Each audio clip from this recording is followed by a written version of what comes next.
দর্শক স্বাগত জানাচ্ছি আমি মুহিব আল হাসান আর আমার সঙ্গে রয়েছেন নভের রহমান। রিক্সাকাল সিনেমা নিয়ে বিশ্ব ঘুরে এবার বাংলাদেশের প্রেক্ষাগৃহে তিনি এসেছেন এবং তার সাথে কথা বলবো। শুরুতেই অভিনন্দন জানাচ্ছি, বাংলাদেশের প্রেক্ষাগৃহে আপনার সিনেমা মুক্তি পেয়েছে আজ।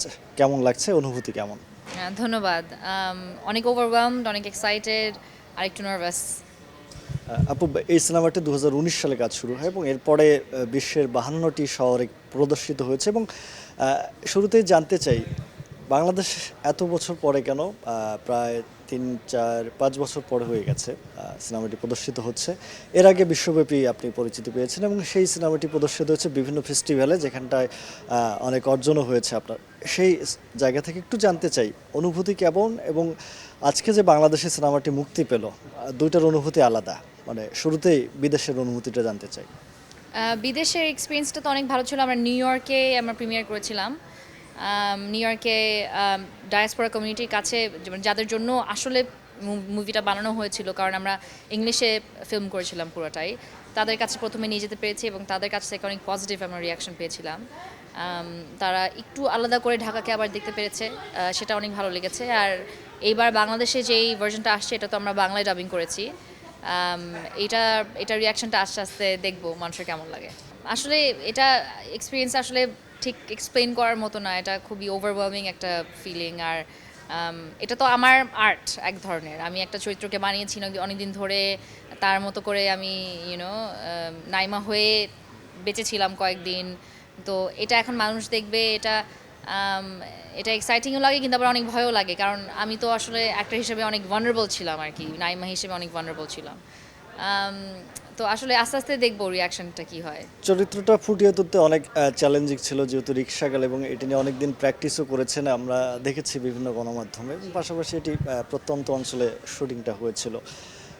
সেই সময়কার যদি একটু কথা জানতে চাই। আমরা পাবনায় শ্যুট করেছি হাফ, অ্যান্ড বাকি হাফ আমরা ঢাকায় করেছি। পাবনার এক্সপিরিয়েন্সটা তো অনেক মজার ছিল। আমি গ্রামে ঘুরে বেড়েছি নাইমার কাপড় চোপড় পরে, তো খুব বেশি একটা আলাদা মনে হয়নি।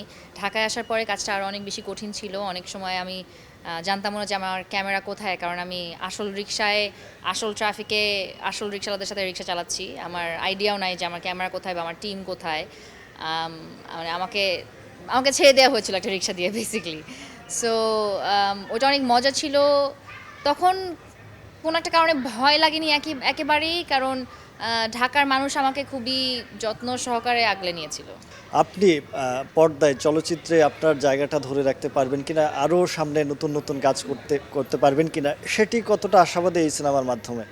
আমি আসলে আর্টকে ওইভাবে দেখি না। আমি যদি আমার নিজের মানে অভিনয় ক্যারিয়ারকে আমি ওভাবে দেখতে পারতাম, তাহলে হয়তো আরও অনেক কাজ করতাম এতদিনে। কিন্তু আমি এটাকে ঠিক আর্ট হিসেবেই দেখি। আমার যে আর্টটা করতে ভালো লাগে আমি সেটা করি। যেই স্ক্রিপ্টের সাথে আমার মনে হয় যে না, স্ক্রিপ্টটা ইন্টারেস্টিং হবে, এটাতে আমার কিছু কন্ট্রিবিউট করার আছে, এটা দেখলে মানুষের ভালো লাগবে বা কোনো ধরনের একটা উপলব্ধি হবে, সেরকম কাজ করি। ওরকম কাজই করব। যদি হয় হলে হবে, না হলে ইটস অল গুড। সিনেমাটি থেকে দর্শকরা আসলে কি বার্তা পাবে, এবং আপনার দর্শকদের উদ্দেশ্যে কি বলার আছে সেটি এক কথায় জানবো। আমি বলবো যে আমি এটা দর্শকদেরকেই ইনভাইট করব এসে দেখার জন্য। এখানে ইয়াং উইমেনদের জন্য বলেন বা ইয়াং চিলড্রেনদের জন্য বলেন, সবার জন্যই কিছু না কিছু আছে। আর খুবই ইন্টারেস্টিং কিছু মোমেন্ট আছে ফেমিনিটি নিয়ে। আমরা যে ফেমিনিটি একটা পারফরমেন্স, তো সেটা নিয়ে অনেক ইন্টারেস্টিং কিছু জিনিস আছে। এই জন্য আমি ইয়াং মানুষদেরকে ইনভাইট করি ফিল্মটা দেখতে।